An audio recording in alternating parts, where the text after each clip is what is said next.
लंकाधिपति रावण को 10 मुख को पुत्र के रूप में नहीं शत्रु के रूप में मिल गए, और दशरथ जी को पुत्र के रूप में मिल गए और रावण को शत्रु के रूप में मिल गए। बोलो मिल गए नहीं मिल गए? इसलिए यज्ञ से बड़ा मित्र नहीं है, वो यज्ञ से बड़ा कोई शत्रु नहीं। अगर आस्था पूर्वक विधि पूर्वक यज्ञ करोगे तो यज्ञ क्या है? मित्र है। और यदि यज्ञ की विधि बिगाड़ दोगे, यज्ञ को नष्ट कर दोगे, तो यज्ञ से बड़ा शत्रु दूसरा हो नहीं सकता है। अरे रावण भी तो यज्ञ कर रहा था। नाथ करे रावण एक जागा, उससे होए नहीं मरे अभागा। लेकिन पूरी यज्ञ की विधि बिगड़ गई कि नहीं बिगड़ गई?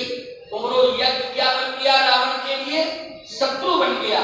और यहाँ विधि बन गई अयोध्या में यज्ञ की, तो याद रखना यज्ञ मित्र बन करके, पुत्र बन करके आज दशरथ जी को प्राप्त हो गया। पुत्र वाला फल किसने दिया है? यज्ञ ने ही दिया। नहीं दिया? पुत्र वाला फल यज्ञ ने दिया।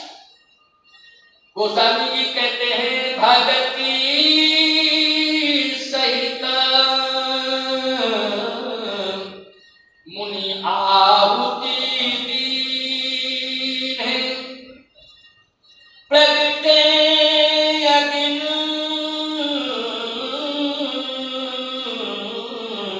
चरु करीलीन है।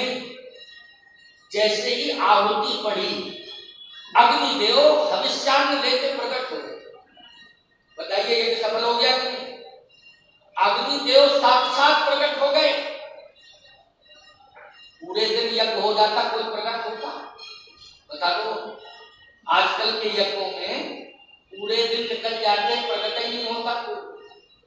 और प्रकट अगर होता है तो पता चलता है कि विवाद प्रकट हो गया। लास्ट में भंडारे के दिन क्या प्रकट होता है? बोले विवाद प्रकट हो गया। कई जगह आपने सुना होगा, सुना? एक जगह गांव में यज्ञ हुआ। कहे महाराज जब से यज्ञ हुआ, यज्ञ के बाद 2 पार्टियां हो गई। हमने कहा यज्ञ के बाद तो ये यज्ञ की गलती है कि तुम लोगों की गलती है? कहे महाराज पता नहीं यज्ञ में कुछ ऐसी व्यवस्था हुई कि वो पार्टी के हाथ में पैसा था, वो पैसे खा गए। अब बताइए विवाद हो गया है? सावधान। सीधी सी बात यह है, यज्ञ की आस्था लेके नहीं हो रहा है।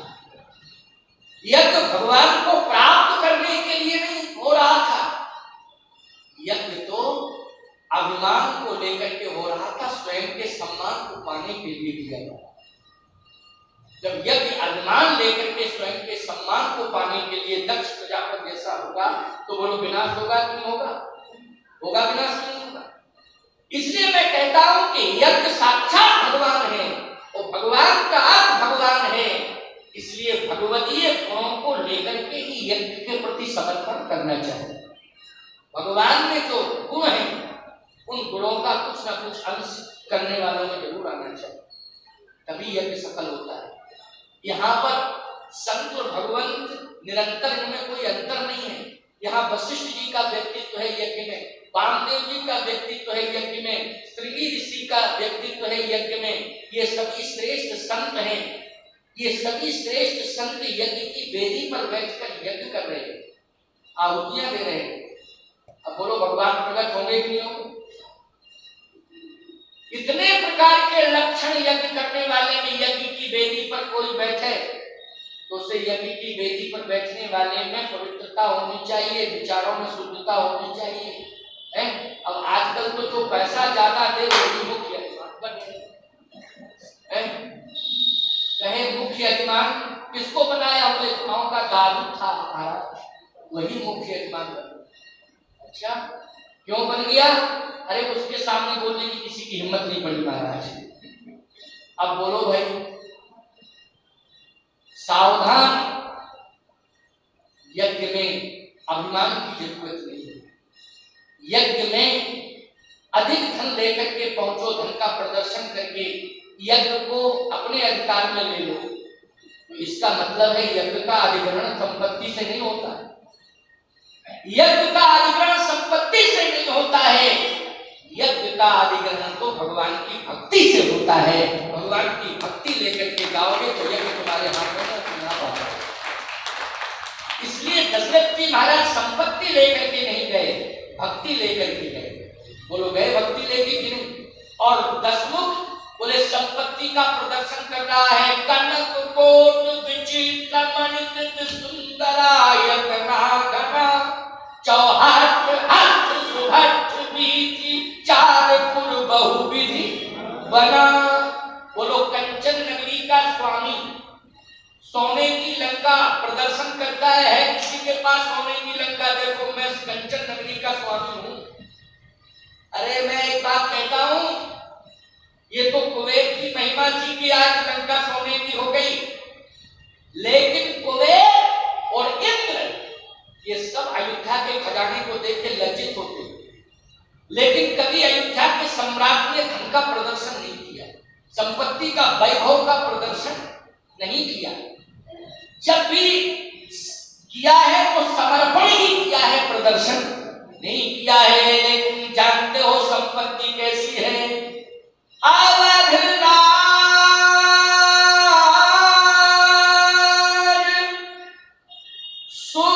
सुरराज सिहाही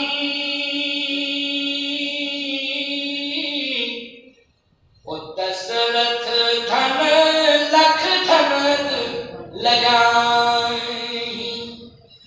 दशरथ जी महाराज के धन को देख करके धनवान लज्जित हो जाते हैं, देवराज इंद्र लज्जित हो जाता है, लेकिन दशरथ जी ने कभी धन का प्रदर्शन नहीं किया।